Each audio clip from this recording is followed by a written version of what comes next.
The new Spider-Man brand new day trailer just dropped. It's exactly 2.5 minutes long. And honestly, Marvel packed way more into those 2.5 minutes than most movies manage to do in 2 full hours. So right off the bat, here is the absolute first thing you need to understand about this footage. This trailer isn't showing you cool action scenes. It's actually laying out the entire philosophy of the movie, and it does it all with just one single line of dialogue. Bruce Banner looks at Peter and asks, How would you decide what parts of nature are good or bad? that's it. That right there. That is the entire movie. That one question is going to define absolutely everything we see. Peter's new mutation, Jean Grey's introduction, and the return of Savage Hulk, and the exact way the X-Men are arriving in the MCU. Grab a seat because I am going to walk you through all of it. The trailer kicks off with Spider-Man fighting Scorpion, and right away I need you to pause and look at something really specific. Scorpion is holding a DODC officer, but look at Scorpion's gear. He has a brand new suit. This isn't that clunky garage build stuff we saw back in Homecoming. Someone highly funded gave him this gear. Now keep in mind, Thompson is fully confirmed for this movie and we haven't seen him in either of the trailers yet. So think about that. Someone in the shadows is arming the villains. But here is what really matters in the scene. Look at Spider-Man's face. His eyes go completely black, just pitch black. He says, Spidey! I'm losing my mind. I am totally out of control. stop right here for a second because this is the very first time we have seen Tom Holland's Spider-Man genuinely terrified of himself. He isn't scared of the bad guy standing in front of him. He's terrified of what he is turning into. And then he does something we have literally never seen him from this version of Spider-Man. He handles Scorpion like he's absolutely nothing. He just tosses him onto a cop car with zero effort. He's ruthless. This mutation he is going through, yeah, it's making him stronger. But it's clearly making him something else too. Something much darker. Right after that fight ends, Peter says, I gotta fix whatever this is right now. that one single line sets up his entire arc for this movie. He's looking for cure, he's going to sneak help. And who is the only person he knows who truly understands mutating DNA? Bruce Banner. But look, before we get to Banner, we have to talk about what is happening in Peter's personal life. Because guys, this is where the absolute heartbreak of the movie lives. We see Ned and MJ. They are in their final semester at MIT. That means 4 entire years have passed since the end of No Way Home. 4 years. And if you look really close at Spider-Man in these passing scenes, he has a visible cut right under his eye. Why? Because he hasn't stopped resting, not for a second. We are going to get a montage at the very beginning of this movie showing him just relentlessly fighting villain after villain. Guys like Boomerang, Tarantula, and you'll see him constantly upgrading his suit after each fight. He's been keeping incredibly busy just being Spider-Man. But he's also been watching. He's been watching Ned and MJ from afar through social media. Just watching them live their lives and they still don't remember him. There's a scene where MJ looks at her phone and asks Ned, who do you think is actually watching these? Ned just shrugs and says, maybe someone. And then, man, this is an absolute knife twist. MJ just casually says, okay, well, bye someone. Peter is just someone now. He's not their best friend anymore. He's not the guy they went through 3 crazy movies with. He's just someone. Now, here is the part that really gets me. Peter eventually ends up walking in on Ned's dorm room. And Ned has this massive bow dedicated entirely to Spider-Man. He's clearly still fascinated by the hero, and the MJ is there. Peter awkwardly tries to talk to her and she introduces herself by saying, I'm not one of those weirdos, I swear. He's a little weird, I'm MJ. Then a random person nearby asks, you two don't know each other. Just look at the expression on Peter's face in that exact frame. He's standing right in front of the absolute love of his life, and she has zero idea who he is. He remembers every single thing and she remembers nothing. But wait, here is a massive detail that lot of people might have missed. Dr. Strange's spell in No Way Home made everyone forget Peter Parker. It did not make them forget Spider-Man. MJ still remembers every single crazy thing she experienced with Spider-Man. She just doesn't know who is underneath the mask. That is exactly why later on in the trailer, when Spider-Man shows up at her window in the suit and says, you are in danger, you have to trust me. She just says fine and actually goes with him because somewhere deep down in her subconscious, she knows this guy. In fact, details from No Way Home script actually said she has a sense of deja vu around him, a lingering sense of familiarity. Now let's get into absolute core of this movie. Peter goes to find Bruce Banner. He tracks Banner down in college lecture hall. And please look at this scene carefully. Look at Banner's wrist. He's wearing a green inhibitor bracelet. It's the exact same one he wore in She-Hulk. And he looks dead serious when he tells Peter, if you see me with this off, run. Then in classic Banner fashion, he pretends to Hulk out just to make a joke of it. But Peter isn't laughing, he's desperate. He looks at Bruce and asks, "Could you get rid of the bad aspect and keep the good?" This is where Banner drops that heavy line I told you about at the start.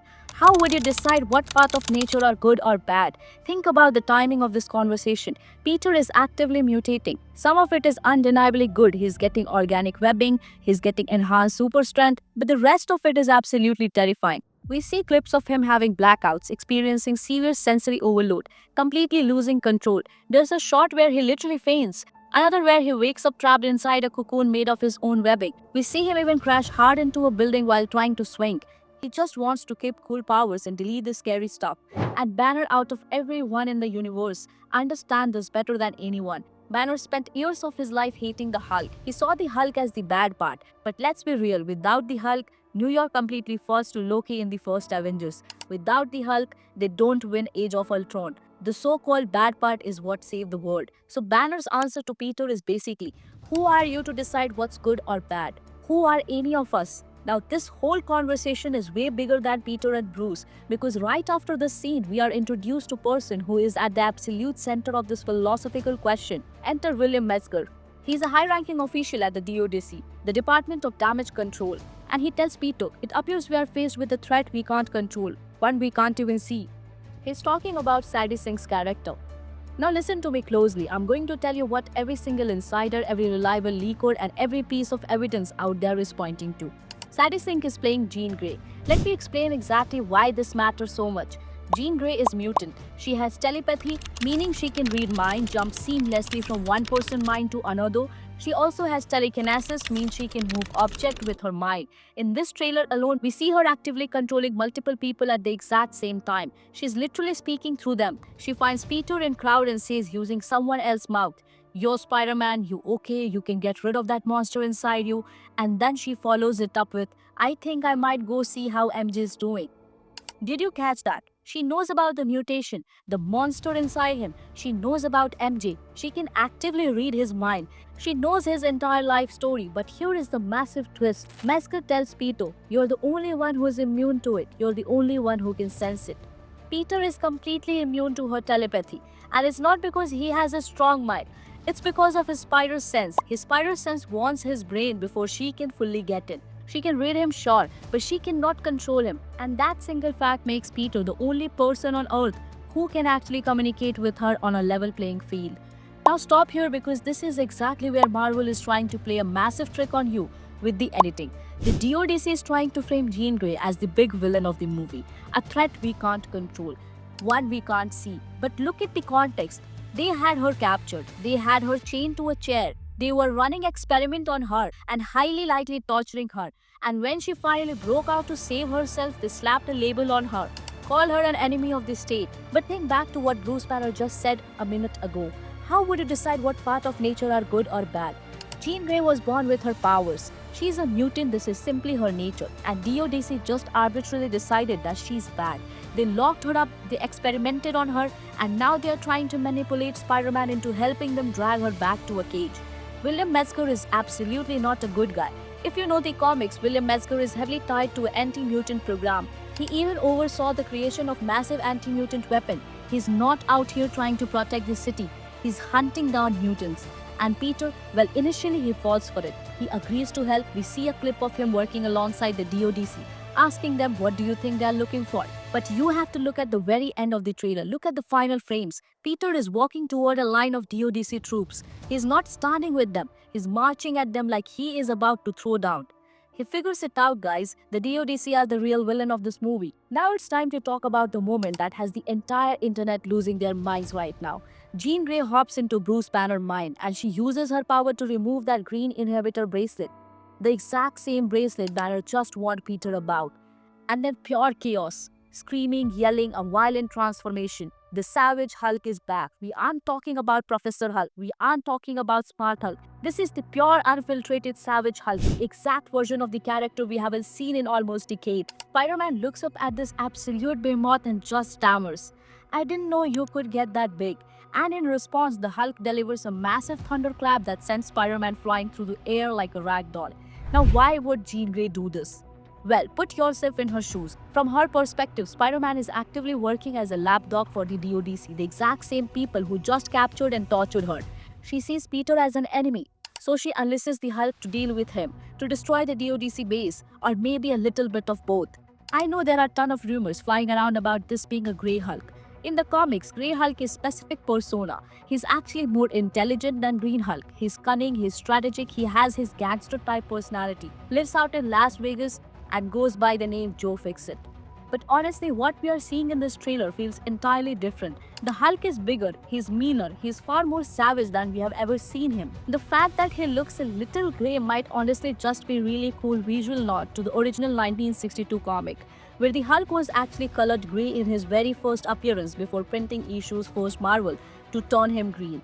Either way you slice it, we are finally getting the Hulk we have been begging for since 2017. Now, while all of this absolute chaos is going down, Peter does something incredibly smart. He realizes MJ is a target, so he takes her to the one single person on the planet who can protect her better than anyone else. Frank Castle, the Punisher. We see Peter swing through her window, scare her half to death, and tell her, "I'm sorry, but you are in danger, you just have to trust me." She agrees and drops her off at Frank's heavily fortified safe house. And when Spider-Man turns around to leave so he can go finish the fight, MJ looks over at Frank Castle and says, "You're just gonna let him go by himself?" Guys, it's Frank Castle. Do you think he's going to let Spider-Man go fight an army alone? Not a chance in hell. We actually hear Frank's voiceover later in the trailer saying, "If you're going to do something, you better do it now." This is the street-level team-up we have been waiting for. Spider-Man, the Punisher, there's a very good chance Daredevil is involved too, and maybe even the Hulk, and all of them teaming up to go against the Hand Ninjas, Scorpion, and whoever the big bad pulling the string at DODC. Speaking of Hand, we actually get a glimpse of Spider-Man fighting them at the end of the trailer, and he is using an ability we have never seen in live action before, a web tornado, because he has organic webbing now. It's vastly more powerful than his old synthetic web cartridges. He's actively creating huge shield, spinning tornadoes, and making literal weapons out of webs. This is undeniably the strongest, most capable Spider-Man we have ever seen on screen.